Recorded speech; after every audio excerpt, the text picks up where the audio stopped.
راه پیشه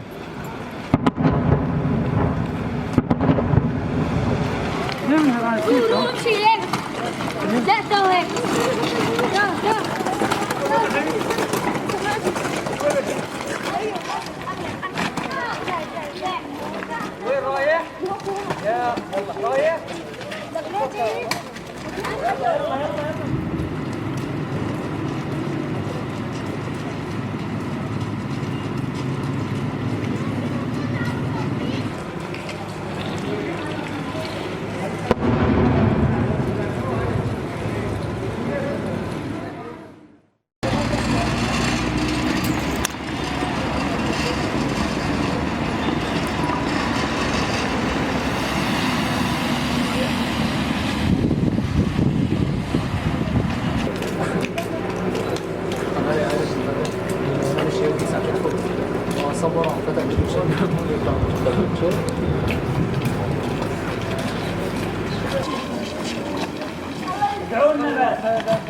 بس روح بكي حالك عبد الرحمن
سلام بر اون پیر روشن ضمیر و هادی ما، امام عزیز و بزرگوار ما. درود و سلام بر مرحوم آیت الله طالقانی.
Donald Trump started his day in New York with a major cabinet announcement. Rex Tillerson, I think, is a dream pick. I don't know about Tillerson. And ended the day with fanfare in Wisconsin. Thank you.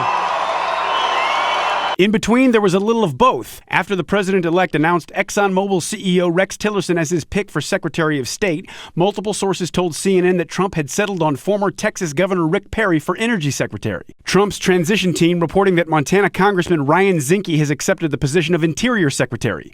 At Trump Tower, a parade of high-profile guests including Bill Gates and Kanye West. I just want to take a picture right now.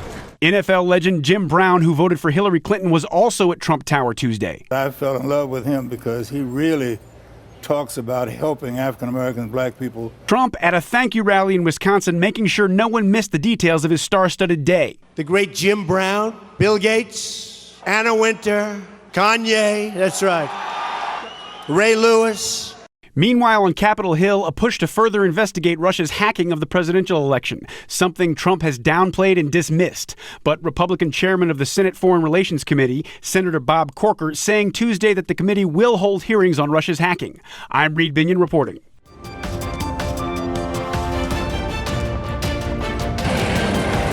In a fierce final push to retake eastern Aleppo, Syrian government forces sweeping former rebel-held areas. Their assault described this way by a UN spokesman. In these hours, look like a complete meltdown of humanity in Aleppo. There are accusations of severe atrocities, the UN saying it has information that some 82 civilians, including women and children, were executed by pro-government forces during their advance. Neither the Syrian government nor Russia have commented on the accusations. After weeks of bombardment and house-to-house combat in which the pro-government forces took back most of the area the rebels held for years, an agreement to evacuate the remaining opposition fighters from the last small enclave they managed to hold. Russia's UN ambassador announcing the deal. The Syrian government has established control over East Aleppo, so now the stage has come for practical humanitarian initiatives. After years of war, the once thriving city of Aleppo now a post-apocalyptic nightmare, much of it reduced to rubble.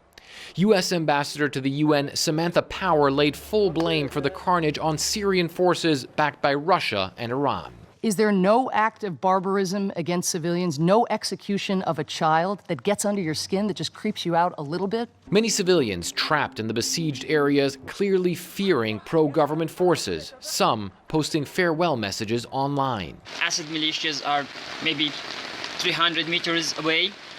No place now to go. This may be my last video. This might be close to, if not the last communication. And this little girl, 7-year-old Bana Alabed, who has emerged as one of the voices of Aleppo. Stand with Aleppo. This is the... With a little over a month left in office, President Obama has signed a $6.3 billion bill aimed at bringing major breakthroughs in battling cancer and other diseases. The 21st Century Cures Act passed the House of Representatives in a rare act of bipartisanship earlier this month. The bill boosts federal research and funding for cancer, mental health issues, and opioid addiction. Today, with the 21st Century Cures Act, we are making good on both of those efforts. We are bringing to reality the possibility of new breakthroughs to some of the greatest health challenges of our time. The bill includes $1.8 billion in funding for Vice President Joe Biden's Cancer Moonshot Initiative. He has spent the last year lobbying Congress and securing funding. God willing, this bill will literally, not figuratively, literally save lives. But most of all, what it does, just this mere signing today, Mr. President, as you know better than I do, gives millions of Americans hope. Biden lost his son, Beau, to brain cancer last year at the age of 46. The Cures Act will also invest $1 billion to combat the heroin and prescription opioid problem. At least half of all opioid overdose deaths involve a prescription version of the drug. Fatal overdoses surpassed shooting deaths and fatal traffic accidents years ago, making drugs the leading cause of accidental death in the U.S. This is an epidemic that can touch anybody. It could not be clearer that those of us called upon to lead this country have a duty on their behalf. I'm Mary Maloney reporting.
nation to move forward in this way. And we were told by those who have gone before to expect surprises.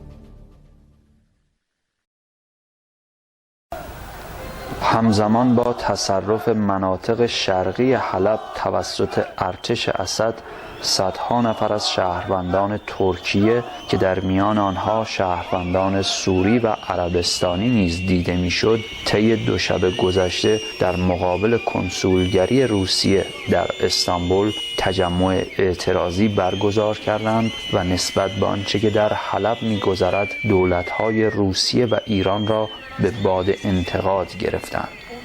سردادن شعارهای تند بر علیه ایران و روسیه، از جمله روسیه قاتل، سوریه را ترک کن و ایران